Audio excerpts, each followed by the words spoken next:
성령의 기도는 성령의 은혜를 맛보게 하십니다. 은혜는 자격이 없는 자에게 주어지는 선물이에요. 성령의 설교를 듣고 여러 단계를 거쳐 이제 마지막 단계가 은혜라고 합니다. 기독교인들은 늘 은혜 받았다고 하죠.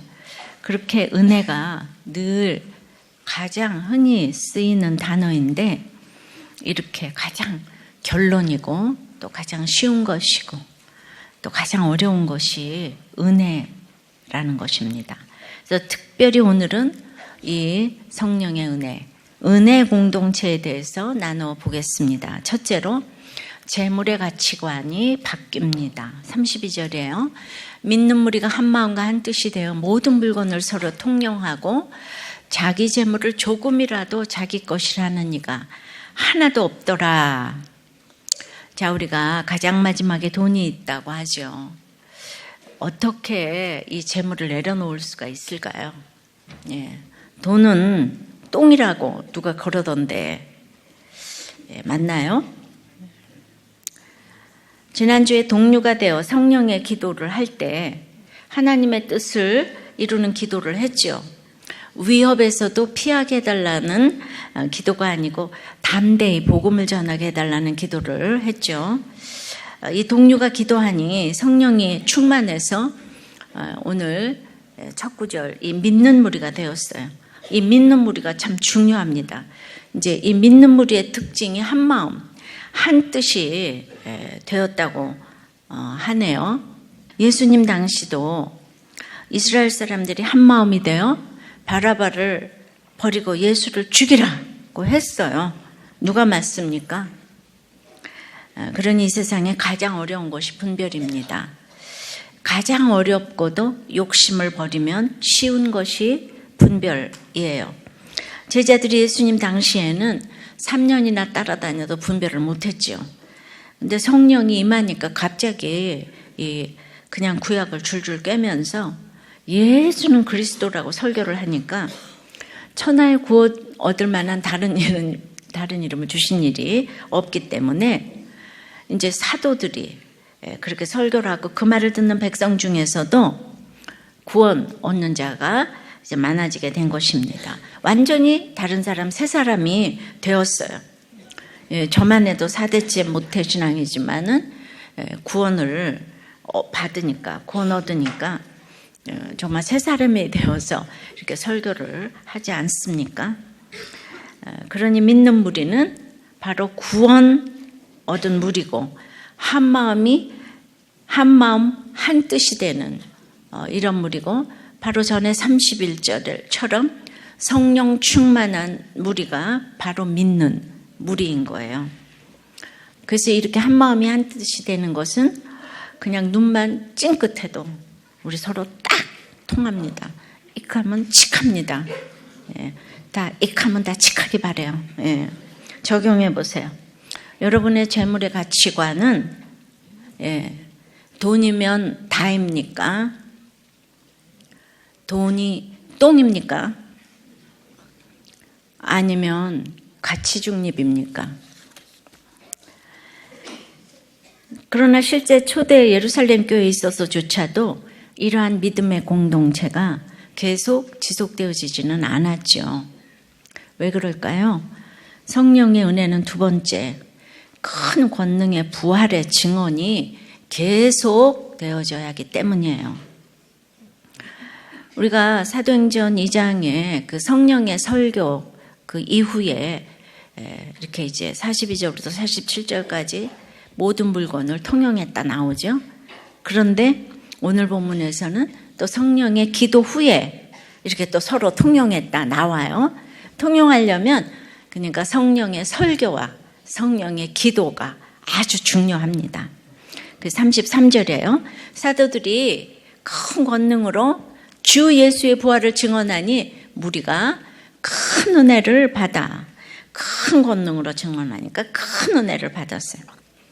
재물의 가치관이 바뀌려면 큰 권능으로 부활을 증언해야 되는데 지도자는 말이죠. 느헤미야 12장 44절처럼 이렇게 이제 재물을 나누게 하려면 지도자는 또 제사장, 대제사장 삶이 따르고 회개하며 즐겁게 해주는 지도자가 11조를 하게 한다고 했죠.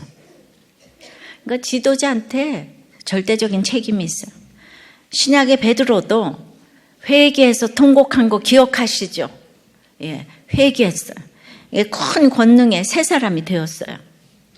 그래서 이런 사람들이 큰 권능으로 예수의 부활을 증언해야지 큰 은혜를 받아 재물을 나눌 수 있게 되는 거죠. 그러니까 33절을 빼고 보면 오늘 32절부터 37절까지는 이 33절을 빼면 구제 이상 뒤야도 아니에요. 그러면은 왜 32절에 이 구절이 들어가지? 그게 아니고 이렇게 통용하고 나누다가도 말씀을 들어야 그 다음에 또 나눌 수 있기 때문에 중간에 이렇게 들어갔습니다. 그래서 33절이 참 중요합니다. 물질을 나누다가도 우리는 큰 권능의 설교와 증언을 계속 들어야 해요. 그렇지 않으면 나의 의로 구제하고 안심해요. 그러면 다른 세상 종교와 다를 게 하나도 없어요. 그래서 설교로, 큐티로, 공동체에서 끊임없이 내가 죽인 예수가 부활하셨다고 듣고 나눠야 합니다. 큰 권능으로 증언해야 큰 은혜를 받습니다. 이런 부활의 설교가 계속 선포되어질 때 은혜 공동체가 되어 재물의 가치관이 바뀌는 것이죠. 베드로의 설교는 2장 36절에 보면은 너희가 십자가에 못 박은 이 예수를 하나님이 주와 그리스도가 되게 하셨느니라. 그렇게 이제 결론을 내렸더니 다들 찔려서 어찌할꼬 했잖아요. 그러니까 쇠 말발굽이 내 가슴을 그냥 막 찔렀어요. 그냥 이렇게 그냥 찔려서 어찌할꼬. 이 찔려서 어찌할꼬 하는 설교를 어떻게 감동의 설교라고 할 수가 있겠어요. 그런 건 그렇게 감동의 설교 이렇게 표현하시면 안 되는 거예요. 그냥 성령의 설교는 회개케 하는 설교인 거죠. 예, 그것이 바로 큰 은혜예요. 그러니까 은혜의 설교. 자격 없는 나를 구원해 주신 것이 너무 감사해서 나 같은 죄인을 살려주신 것이 감사하게 이제 느껴지는 설교인 거예요. 이게 큰 은혜의 설교죠. 주님이 나 같은 죄인을 용서해 주신 정도가 아니라 어떻게 나를 위해 값을 치러 주시고 속량해 주시고 죽으실 수가 있냐 말입니다. 그 어떻게 나를 하나님의 자녀로 삼아 주실 수 있냐 말입니다. 그러니까 하나님의 자녀면 하나님께 다 내 거잖아요. 내 건 하나님 거. 이거 하나님 거 워낙 많으니까 내 거 쬐끄마니까 드리는 것도 죄송해요. 그죠? 내가 하나님과 한 몸이 됐어요. 주님과 한 몸이 돼서 신부야. 그러니까 갑자기 내가 죽였는데 주님은 주님께 다 내 거래요. 주님의 것이 내 거래요. 그러니까 너무 엄청난 선물을 받으니까 믿어지지가 않아요. 내가 주님의 신부랍니다.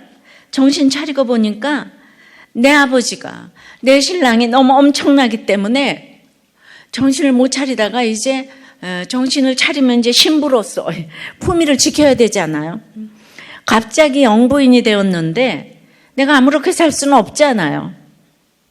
나는 하나님의 소유고 내 것은 모두 하나님 것이기 때문에 이제 하나님 것을 마음대로 쓸 수가 없는 거예요. 그래서 다시 32절로 돌아가면 재물을 조금이라도 자기 것이라 하는 이가 하나도 없더라 했는데 이게 바로 신앙 고백인 거예요. 내 것은 하나님 것, 하나님 것은 내 것. 예. 이게 신앙 고백이죠.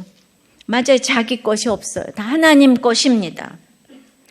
그러므로 이 같은 마음으로 믿는 우리는 이 같은 신앙 고백으로 한 마음이 될 수밖에 없습니다.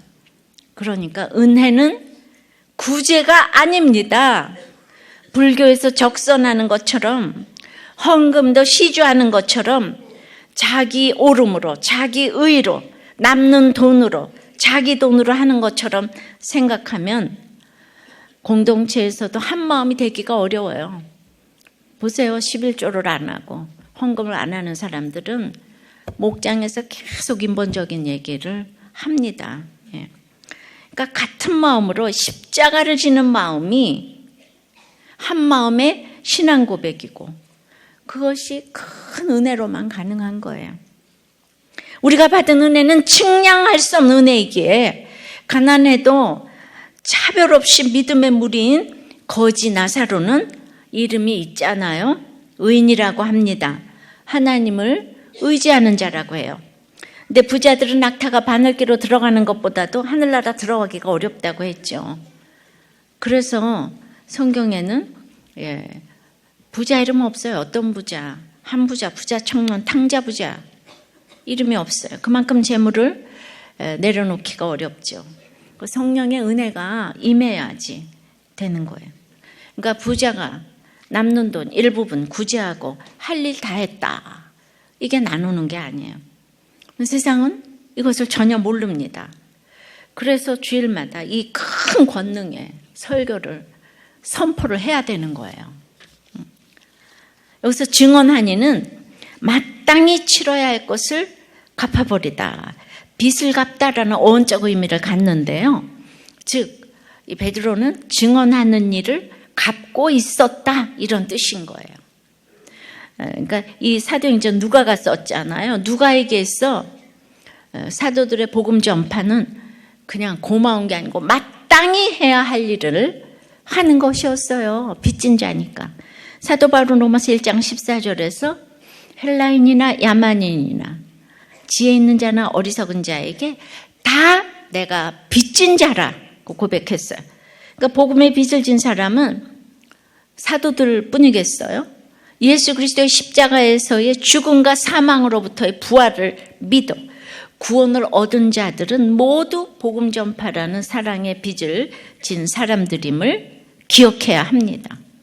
로마서 13장 8절에 나오는 얘기죠. 지금까지 십자가가 주제였는데 사도행전에 들어와서는 부활을 참 많이 증거해요. 큰 해를 받은 것이 있기 때문에 예수님이 죽으신 큰 해를 받은 것이 있기 때문에 큰 권능으로 부활을 증거하게 하십니다. 이렇게 큰 은혜를 받아야 재물의 나눔이 이어집니다. 이것이 나눔의 핵심이에요. 내가 십자가의 주님을 못 박았다. 이 고백이 없이는 재물의 나눔은 시주하고 적선하고 똑같습니다. 적용해 보세요. 나 같은 죄인 살려주신 것이 감사해서 큰 권능의 부활 간증을 날마다 하나요? 한 번 하고 말았나요? 아직도 못하고 있나요? 네. 뭐든지 이론론이에요. 성령의 은혜는 세 번째, 가난한 사람이 없게 하십니다. 34절 5절이에요. 그 중에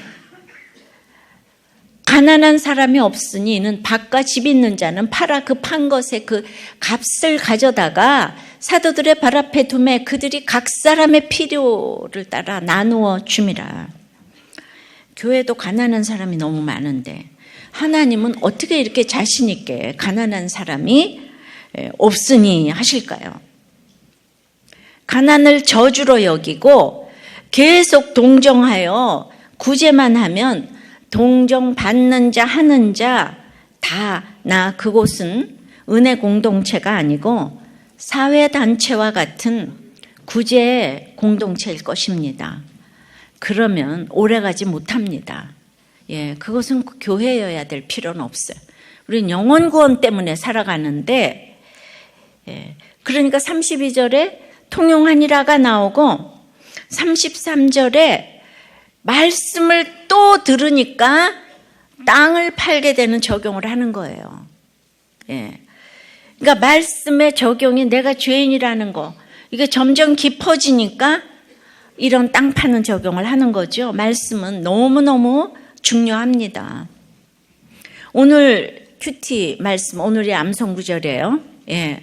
오늘 신명기 말씀 15장 4절 5절을 보면은 내가 만일 내 하나님 여호와의 말씀만 듣고 내가 오늘 내게 내리는 그 명령을 다 지켜 행하면 내 하나님 여호와께서 내게 기업으로 주신 땅에서 내가 반드시 복을 받으리니 너희 중에 다 같이 가난한 자가 없으리라. 신명기 15장 이 5절의 약속의 성취가 오늘 사도행전 4장 34절 말씀 아니겠습니까? 하나님 약속하고 꼭 지키세요. 근데 은혜 공동체 안에서 왜 가난한 사람이 없겠어요? 왜 병자들이 없겠어요? 왜 아픈 사람들이 없겠어요? 예. 그런데 가난한 자가 없다고 하시잖아요, 지금. 왜 그럴까요? 그러니까 이걸 구속사로 생각해야 되는 거예요. 하나님은 가난으로 우리를 훈련시키시려는 정말 원대한 뜻이 있으신데 그걸 모르고 무조건 돈으로 돕고 또 무조건 돈으로 안 돕고 그러면 안 된다는 거예요. 자, 그러니까 그 가난을 축복으로 여기는 이 시각이 있어야 되는 거죠. 예, 그래서 하나님의 말씀을 듣는 훈련의 통로로 여길 때 그러면은 가난한 자를 당연히 나보다 낮게 여길 때 믿는 무리가 되어서 한 마음 한 뜻이 되는 거예요. 고난받는 한나 한 사람 때문에 부패한 엘리 제사장의 이스라엘 교회를 지켜주셨기 때문에 정말 가난하고 힘든 사람이 기도하기 때문에 그를 존경해야 되는 거예요. 여러분들 부유한데 기도가 나와요? 예, 허벅지를 꼬집어가도 기도가 안 나와요. 가난한 사람은 저절로 기도가 나와요. 눈물로 기도가 나와요. 그러니까 그 교회는 가난한 사람들을 다 존경해야 돼요. 그래서 그 교회를 지켜주시는 거예요. 그러면 오늘 그냥 이 모든 것이 말씀의 시각에서 나오는 거잖아요. 그러니까 하나님의 말씀을 지키기만 하면, 그 명령을 지키기만 하면 반드시 복을 받는다고 약속하시잖아요. 그 한 사람 때문에 복을 받으리라. 복된 공동체가 되는 게 그 눈물에 기도하는 한 사람 때문에 그 교회를 하나님은 지키시는 거예요. 이게 구속사적인 시각이잖아요. 그 가난한 사람이 어떤 큰 그릇이 될지는 아무도 몰라요. 가난한 사람은 동정의 대상이 아니에요. 그러나 성령을 받지 못하면 인본적으로 구제받으면 열등감이 들어가고 하는 사람들은 무시하죠. 그 동정받는 사람. 그런데 초대교회는 모두 성령의 은혜를 받은 정말 특별한 공동체였어요. 가시적으로 이 땅에서 하나님 나라를 잠깐 보여주셔야 이제 하나님 나라가 진짜 있다는 걸 알 거잖아요. 그죠? 예, 그러니까 너 생각건대 현재의 고난은 잠깐이요. 장차 이루어질 영광은 좋게 비교할 수가 없으니까 너 염려 말고 이 땅에서 잘 싸우다가 오라고. 그래서 이 하나님 나라를 잠시 보여준 거예요. 이 땅에 이렇게 완전한 공동체는 없어요. 그 이후로도 없어요. 예. 모든 물건을 서로 통용하고는 원어에 코이노니아라는 이 교제의 뜻이 있어요. 그러니까 다시 말하지만 구제 차원의 얘기가 아니라고요. 통용하는 게. 진정한 교제는 위로부터 오는 선물을 은혜로 받아야만 가능한 거예요. 하나님 명령을 지켜 행하면 반드시 복을 받고 가난한 자가 없게 되는 거예요.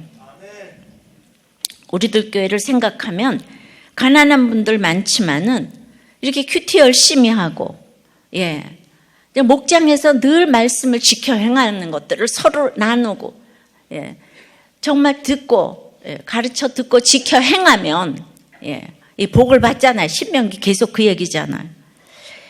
그러니까 그래서 가난하지만 가난한 자가 없게 하셨다고 생각을 합니다. 실제로 가난한 자가 육적인 복도 많이 받으셨어요. 이게 크나큰 하나님의 은혜예요. 있는 자 없는 자가 골고루 모여서 믿음으로 행세하는 교회. 믿음만 있으면 대접을 받는 교회. 그게 원칙이었기 때문에 하나님이 여기까지 오게 하지 않으셨는가 싶어요. 가난한 자가 있지만은 가난한 자가 없어요. 가난한 자가 있지만 가난한 자가 없어요. 믿습니까? 병자가 있지만 아픈 자가 없어요. 믿습니까? 예. 말씀을 지켜 행하면 복된 공동체가 돼서 가난한 자가 없으리라. 그게 오늘 없다고 오늘 큐티에도 나왔잖아요. 그죠? 우리들 교회에서 십자가뿐 아니라 부활을 증거할 일들이 계속 일어나기를 바랍니다. 환난당하고 빚지고 원통한 자들만 오라고 했는데 와서 다들 하나님의 시간과 생각 방법에 순종을 했더니 승리했다. 이런 간증이 지금까지도 계속되어졌지만 앞으로도 계속 이어지기를 바랍니다. 그래서 가난하지 않은, 그래서 이제 빚을 갚은 너무도 우리들 교회의 초기 유명한 간증이에요. 이거 복 있는 사람이 나오는 간증인데 이게 16년 전 이래서 다들 잘 모르더라고요. 예. 그때 한 집사님이 1만 달란트 빚진 것과 같이 인간으로서는 평생 갚아도 못 갚을 그런 빚을 가졌어요. 그분이. 자, 간략하게 이분을 소개를 하면 중학교 선생님이고 남편은 시도 쓰고 너무너무 부드러운 남자로 S대를 나온 엘리트였어요. 근데 그 남편이 알고 보니까 결혼하고 보니까 여자 관계가 너무 복잡하고 결혼을 하고 나서도 정식으로 2-3번인가 또 결혼식을 했대요. 예, 그러니까 이제 결국은 사업을 하다가 중학교 선생님인 아내를 이리저리 끌고 다니면서 도장을 다 찍게 했는데 그 남편이 망하고 그리고 이제 간통으로 고소를 했지만 졌어요. 예. 이 남편과 헤어지고 나서 애들 둘을 맡았는데 8억이란 빚이 고스란히 자기에게 넘어온 거예요. 물이 철철 새는 새방에 딸들을 키우면서 이제 배신감에 시달리면서 월급은 계속 차압이 되고 이분이 자살을 몇 번이나 생각하던 와중에 저와 이제 극적인 만남을 가졌습니다. 예, 정말 자살할 일은 이 세상에 너무 많아요. 애들 둘은 계속 다른 집사님이 밖에서 봐주고 재수생 큐티 모임에 1년만 한 주도 빼놓지 말고 와봐라. 그러면 살 길이 열린다고 제가 막 약속했어요. 예, 제가 하는 거는 뭐 하나님이 하신 거니까 막 그냥 안타까운 그 마음이 들었어요. 그런데 이 집사님이 한 줄도 안 빠지고 그 말을 들었어요. 근데 빚은 갚아지지도 않는데 이 말씀이 들어가니까 달라졌어요. 인생이. 갑자기 달라지니까 학생들을 계속해서 전도해서 데리고 왔어요. 그래서 뭐 빚이 없어집니까? 안 없어져요. 이게 1, 2년 만에 이 빚이 없어졌으면 그분이 우리들 교회도 안 왔을 텐데 빚이 있어서 우리들 교회까지 오게 된 거죠. 아주 고마운 빚이에요. 네. 그때 우리들 교회 중보 기도 특공대 첫 번째 사역으로 우리가 기도를 그냥 무지무지하게 했어요. 그때 변호사님을 수련회에서 만났는데 변호사님이 돈 들이고 소송하지 마라. 100% 패소다. 이건 그냥 싸그리 갚아야 된다. 이런 결론을 그야말로 냉정하게 내려주셨어요.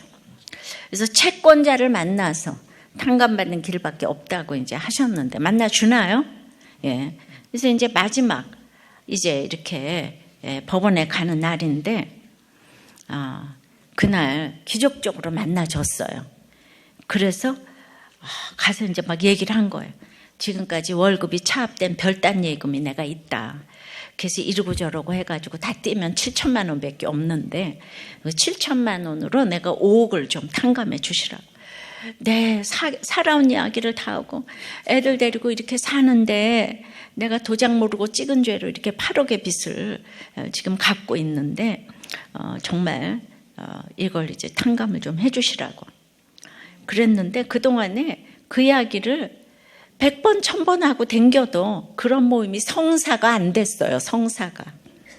근데 그때 월요일날 3시 반까지 법원에 서류를 제출해야 하는데 이 채권자들이 기적적으로 다 모여가지고 탕감 서류에 도장을 찍어줬잖아요. 아유, 네.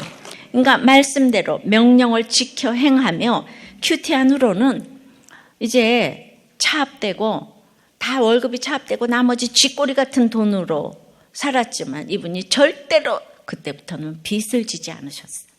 예. 그러니까 우리가 글쎄 이 집사님을 돈으로 도왔어요? 돈으로 도왔겠어요? 예. 이 8억을 말씀으로 도와서 탕감을 받은 거죠. 그 몇 년을 이렇게 하면서 하나님이 이 역사를 하셔서 그러니까 가난한 자를 돈으로 도와주고 받고 하다 보면 그 공동체 완전히 망하는 거예요. 그러니까 이 전부 다 내가 돈으로 도와줬다고 생색내고 나는 또 열등감 느껴서 그 공동체에서 살 수가 없는 거예요. 너와 나는 똑같은 죄인이다. 이 입장에서 말씀을 지켜 행해야지 복된 공동체가 돼서 가난한 자가 없는 거예요. 그러니까 누구도 여기서 생색낼 수가 없잖아요. 그러니까 신앙 고백이 제일 중요한 거죠. 그러니까 이렇게 탕감받는 것이 주님이 우리를 그렇게 값을 치르고 구속해 주신 것과 똑같다 이거예요. 1만 달란트 탕감받은 거하고 똑같은 그런 마음으로 우리가 이제 그렇게 이제 말씀으로, 그러니까 목장 가서 한마디 한마디 듣는 게 이 8억을 탕감받는 비결이 되는 거죠. 제가 대학부 교사를 몇 년을 했지만은 편한 사람보다 비판하고 센 사람들이 선교사 목사가 다 됐어요. 성격이랑 정말 상관이 없어요. 부드러운 사람은 제가 목사할 줄 알았어 이러는데 하나님은 그런 말을 제일 듣기 싫어하세요. 어떻게 저런 사람이 목사하지? 이러는 게 성경 이야기고 사도행전 이야기입니다. 성품이 좋아야 한다는 고정관념에서 다 탈피하시기 바랍니다. 우린 믿음이 있어서 사는 거예요. 성격이 좋아서 사는 게 아니에요. 성격이 못돼도 살아야 돼요. 믿음이 있어야 돼요. 서로가 진정한 부활이 증거될 때 큰 권능이 따르듯이 그 선생님에게 집 갖다 주면은 만족했겠어요? 돈 갖다 주면 만족했겠어요? 그분이 8억을 누가 줘서 부자가 했다 그러면 그 사람은 지금 정말 이 세상에 없을지도 몰라요. 어떤 것도 그 선생님을 도와주는 방법이 못 됐어요. 복음을 줘서 감사한 거예요. 복음을 주려니까 시간이 필요한 거예요. 그래서 그때 이렇게 돈으로 갚을 수도 없지만은, 그러니까 이거를 그냥 무조건 땅 팔아가지고 도왔다. 그래서 내 집 다 팔아래. 이 얘기 하는 게 아니에요. 그러니까 갚을 길 없는 큰 은혜가 임해서 사도들처럼 큰 권능으로 부활을 증언해야지 다른 사람들이 또 큰 은혜를 받는 거예요. 알았습니까? 적용해 보세요. 그래서 가난하지만 가난하지 않은 적용이 있나요? 그래서 가난을 훈련으로 주셔서 감사하시다는 간증이 있나요? 자, 성령의 은혜 네 번째는 자기를 나타내지 않습니다. 이게 참 중요한 거예요. 36절 7절에 그브로에서 난 레위족 사람이 있으니 이름은 요셉이라 사도들이 일컬어 바나바라, 번역하면 위로의 아들들이라 하니 그가 밭이 있음에 팔아 그 값을 가지고 사도들의 발 앞에 두니라.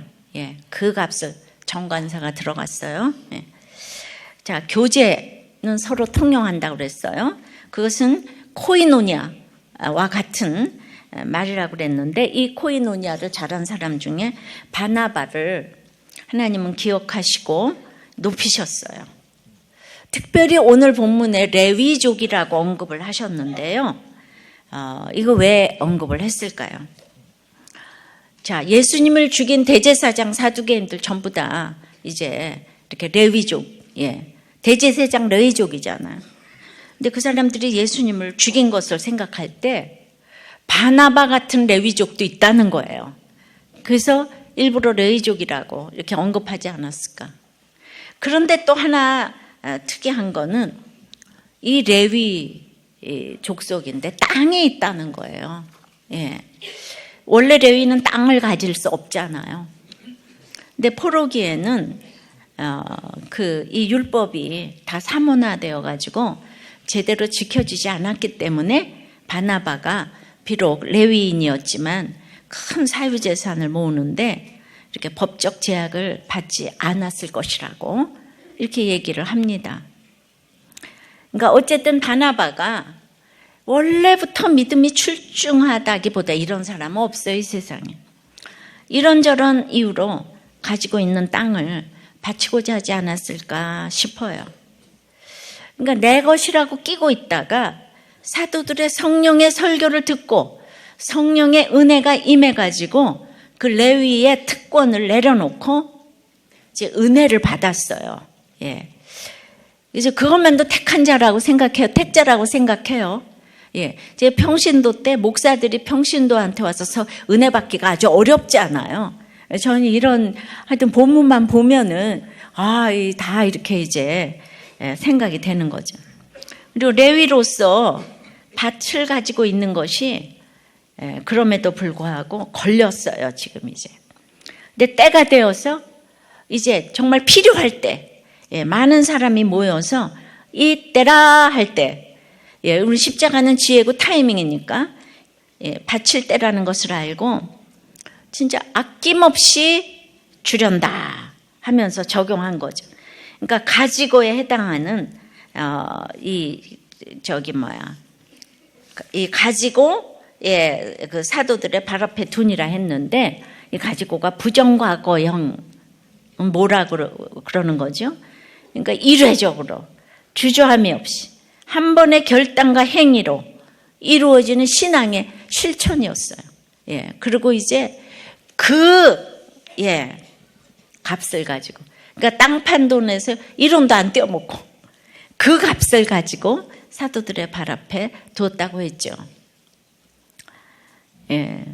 그래서 이제 그 당시에는 그 당시 교인들이 19,000명의 거린들을 이제 부양했다는 무슨 그런 기록도 있다고 하는데, 그 당시 그렇게 자발적인 헌금자가 엄청나게 많았다는 거예요. 그걸 생각해 보면은 정말 우리가 환난당하고 빚지고 원통한 자들이 모였는데 우리는 정말 자발적인 거 빼면 없어요. 우리 모두가 자발적이에요. 그래서 항상 그래도 하나님께서 부족하게 하지 않으셨어요. 이러니까 바나바의 고향과 이름과 또 위로자라는 별명 모두 성경에 언급되는 어마어마한 영광을 바나바가 얻게 되었습니다. 바나바 사도행전 11장 24절에 보면 바나바는 착한 사람이요 성령과 믿음이 충만한 사람이라 이에 큰 무리가 주께 더하여 지더라. 이렇게 착한 사람인데, 성령과 믿음이 충만한 사람인데 바울을 소개하고 모두가 바울을 살인자라고 그래서 다들 이제 배격했잖아요. 그때 바울을 소개한 사람이 바나바잖아. 자기가 훨씬 레위족으로서 그런데 사람을 볼 수 있는 눈이 있었고 자신은 빠지는 이런 위로자도 맞고요. 그러니까 사도들이 위로자라고 별명을 붙어줬잖아요. 사도들의 위로자니까 이 대단한 사람 아니에요. 그런데 이제 천국 가면 다윗보다 훌륭한 사람이 요나단이라고 있잖아요. 여호수아보다 훌륭한 갈렙이 있어요. 그런데 정말 사도 바울보다 훌륭하다고 또 여겨지는 바나바가 있죠. 자신을 나타내지 않기가 참 어려운데 사도들이 전해주는 복음을 신뢰하고 사도들을 신뢰해서 발 앞에 두었어요. 그 판값을. 사도들의 눈앞에 두지 아니하고 발 앞에 두었어요. 하나님 앞에 둔 거죠. 그러니까 그것은 35절에도 보면 성도들도 발 아래 두었어요. 그리고 바나바도 발 아래 두었다고 한 것처럼 그 초대교회는 자기 이름을 내주지 않아도 모두 사도들을 믿고 사도들의 눈도 안 마주치고 이제 다 이제 발 아래 갖다 바쳤어요. 두었어요. 35절에 사도들의 발 앞에 두매 그들이 각 사람의 필요를 따라 나누어 줌이라 그랬는데, 필요를 따라는 필요한 것만큼만 공급이 되었지 헌금이 많다고 해서 한 사람한테 많이 주고 이런 게 아니에요. 아주 정확하게 어김없이 그러나 필요한 만큼 반복적으로 구제가 이루어졌다는 거예요. 그러니까 누구는 한꺼번에 헌금 딱 하고 산으로 들어가면 믿음이 좋아 보이지만은 이거를 때마다 나눠주는 게 얼마나 힘든지 아세요? 그러니까 이거를 사도들이 잘했다는 거잖아요. 맨 처음에 우리가 예수 믿으면 내 맘대로 나눠주다 다 상처 주고받고 하잖아요. 그죠? 나눠주는 것도 얼마나 성숙해야 되는지 몰라요. 그래서 우리는 교회를 통해서 나눠주는 거죠.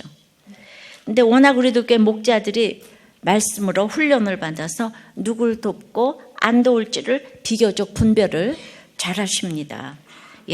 그리고 또 어떻게 도와줘야 될지 왼손이 하는 거 오른손이 모르게 그런데 내가 직접 도와주고 도움받고 하면 이거 100% 문제 생깁니다.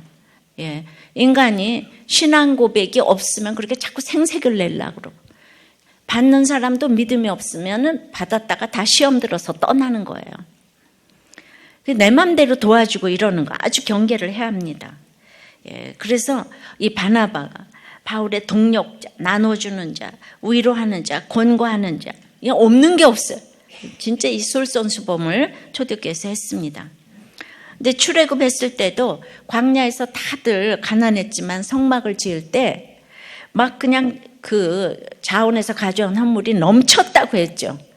근데 다윗은 너무 비축해가지고 솔로몬에게 넘겨줬는데 그때는 넘쳤다는 표현이 없어요. 우리가 잘 살고 못 살고는 돈 있고 없고에 달린 게 아닙니다. 성령 충만할 때 모든 것이 넘치는 인생이 됩니다. 서로 가난한 사람이 없고 우리의 고난을 통용하고 내놓을 때 이것이 억만금을 내놓는 것보다 위로와 안식과 치유가 되는 거죠.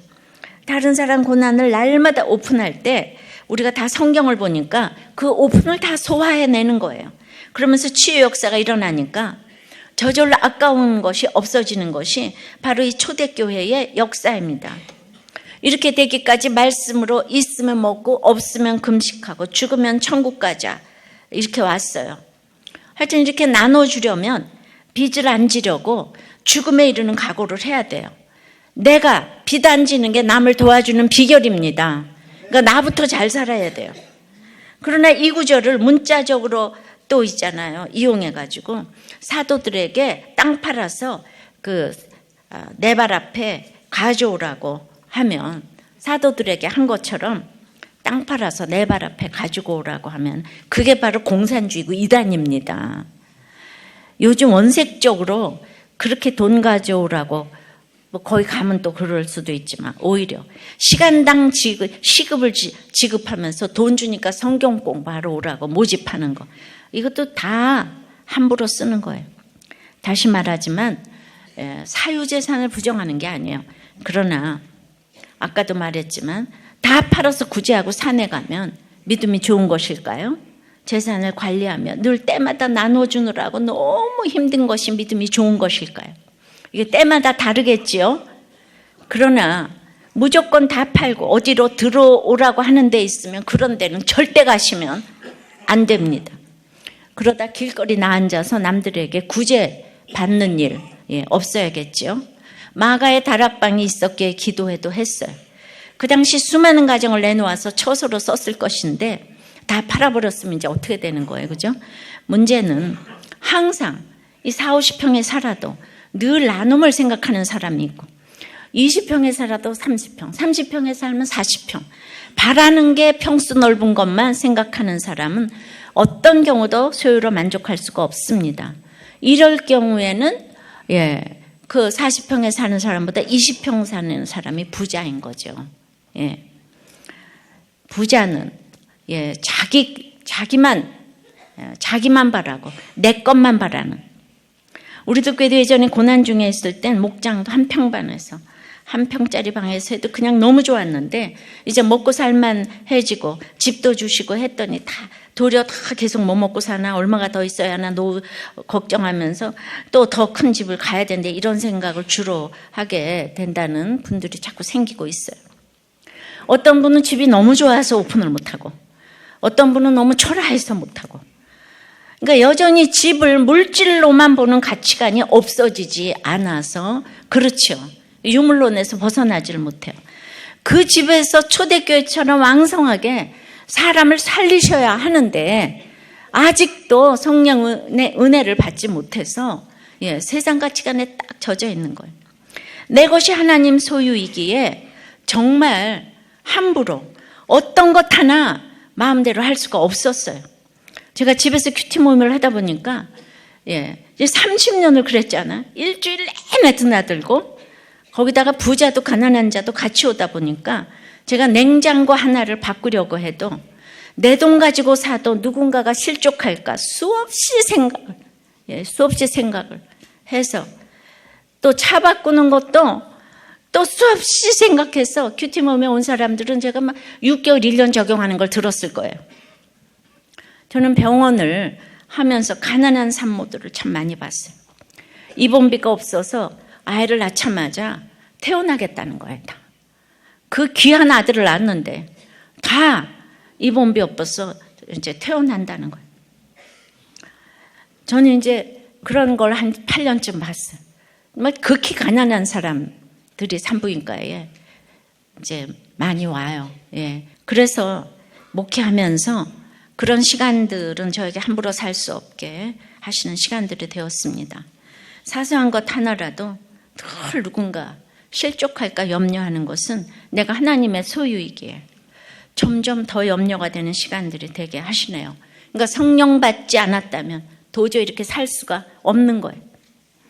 제가 30년 넘게 혼자서 그냥 집 예쁘게 꾸미고 살지 성령의 은혜가 아니라면 어떻게 이렇게 살 수가 있겠습니까? 그러나 그렇게 제가 아끼고 살았어도 저희 집은 30년 동안 큐티 장소로 아무도 안 알아줘도 하나님 눈앞에 아니고 하나님 발 앞에 드렸어요. 왜냐하면 알아주는 사람이 없으니까. 예, 정말 아낌없이 정말 13개 모임을 통해서 정말 수많은 사람들이 와서 이렇게 살아났는데 정말 일주일 내내 왔어요. 30년 동안 그랬어요. 상상이 가세요? 그러니 제가 뭘 사겠어요. 날마다 사람들이 오는데. 그 교회 개척도 집에서 하게 하셨어요. 이거 마가의 다락방 아닌가요? 예, 아낌없이 이렇게 집이 쓰임을 받았어요. 큐티를 시작하고 나서는 나 같은 죄인 살리신 주님의 은혜 때문에 그냥 늘 생각하고 또 생각했어요. 믿음의 분량만큼 생각했어요. 그러니까 보이기 위해서 적용도 하다가 그런 것들이 몸에 익어서 교회 개척 후에도 목회에 이렇게 똑같이 적용하게 하십니다. 그러나 그 잊어버린 그 한 적용 때문에 나는 잊어버렸는데 우리들 교회에 이렇게 초대교회 같은 그 부흥을 주시고 축복하신 것은 이루 말을 할 수가 없습니다. 다들 집을 열어서 나누는 연습을 목장을 통해 하고 계신 데 대해서 너무 감사드리고 제가 30년 넘게 이렇게 해온 것처럼 여러분도 계속 목장에서 50년 넘게 나누어서 자손 대대로 가난한 자가 없도록 하나님의 소유된 백성으로 성령의 은혜를 누리시고 축복을 많이 받으시기 바랍니다.